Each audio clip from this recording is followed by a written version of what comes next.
लेकिन SM Tanveer sahab, thank you very much sir for joining us. Patron in chief United Business Group है आप, और ज़ाहिर आज मैंने आपकी प्रेसर भी देखी है।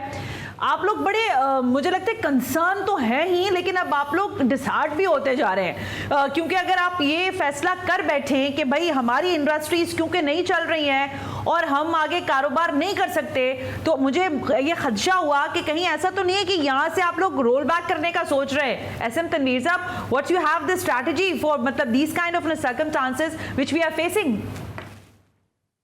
जी बिस्मिल्लाह रहमान रहीम।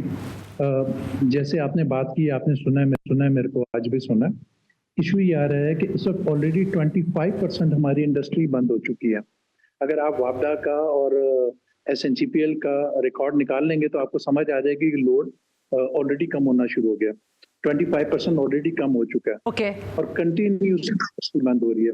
प्रॉब्लम ये आ रही है कि जो हमारा रीजन है जिसके साथ हम अपनी प्रोडक्ट बना के एक्सपोर्ट करते हैं, उससे कॉम्पीट करते हैं, रीजन में 6 सेंटर और दुनिया उस R&D पे जा रही है कि 6 की जगह अब 4 पे जाने की बात कर रही है। तो हम 16 सेंट पे कैसे चल सकते हैं?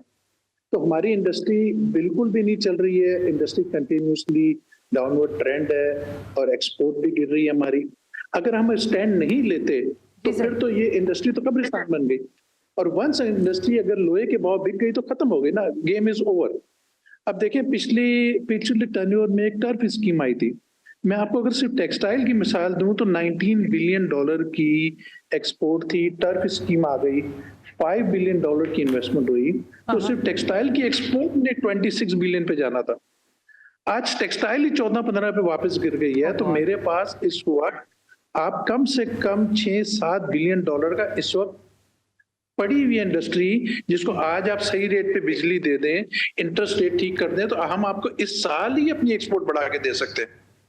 बट मैं दुनिया में जाकर किस तरह से अपनी प्रोडक्ट बेचूं और उनको बताऊं कि मेरी बिजली महंगी है तो मुझे रेट ज्यादा दे दो। आई नो, लेकिन ऐसा तनवीर साहब, बिसाइड दैट ज़ाहिर ये एक बड़ा इंपॉर्टेंट इशू है जो ज़ाहिर इंडस्ट्रीज को भी लाहक है, घरेलू सार्फिन को भी है। लेकिन जिसे कहते हैं ना, for the sake of the argument, ये भी कहा जाता है कि एक बड़ा मार्जिन जो है वो इंडस्ट्रीज ने ज़ाहिर फायदे में रहे हैं साल साल। आज अगर वो बिजली महंगी उनको मिल रही है तो उस पर भी उनको इंडस्ट्रीज चलाने का कहीं ना कहीं से रास्ता बनाना होगा। इसका ये तो नहीं मतलब है कि इंडस्ट्रीज का इतना ज्यादा जोर हुकूमत पर लगाया जाए, क्योंकि इससे कम पैसों में आप लोगों ने बिजली इस्तेमाल भी की है और प्रोडक्ट्स भी निकाली हैं और अपना फायदा भी लिया है, मनी बढ़ाई भी है अपनी इंडस्ट्रीज। आप मुझे बता देना कहां पे फायदा लिया। यहां पर देखें, जब तक इंडस्ट्री नहीं चलेगी, जो कह रहे फायदा लिए वो आके बता ले यार, वो चला ले इंडस्ट्री आके। हमसे तो नहीं चलती, हमें तो आज तक बिजली नहीं मिली सही रेटों पर। पूरे रीजन में जब 6 सेंट है तो हम तो फिर 9 मांग रहे हैं, हमारे को आप 9 पे भी दे दे तो हम चल जाएंगे। और जब भी जिस गवर्नमेंट ने भी 9 सेंट की बिजली दी है, हमने एक्सपोर्ट बढ़ा के दिखाई है। और जहां से आपने 9 पे आप 16 पे गए हैं, एक्सपोर्ट क्रैश हो गई है। तो ये तो फिगर्स नजर आ रही हैं। देखिए, ये फिगर्स तो झूठ नहीं बोलती हैं। ओके तनवीर साहब, मैं ये पूछना चाह रही हूँ categorically, what you have the strategy, what you are planning? इधर कोई मीटिंग चाहते हैं आप प्राइम मिनिस्टर्स के साथ, या आप चाहते हैं कि कोई एक कोई फैसला हो? क्या प्लान है आपका? जी, हमें तो हर हाल में इसका फैसला चाहिए। ये 24 रुपए जो कैपेसिटी चार्जेस, जो 2 ट्रिलियन रुपीस जो गवर्नमेंट पे कर रही है बंद प्लांट्स के ऊपर, वो हम नहीं पे कर सकते, हमने नहीं पे करना। और इसका मतलब है 24 रुपए पर यूनिट हम नहीं अफोर्ड कर सकते। नेपरा ने कैपेसिटी चार्जेस 8 रुपए नेपरा ने सजेस्ट किया हुआ है।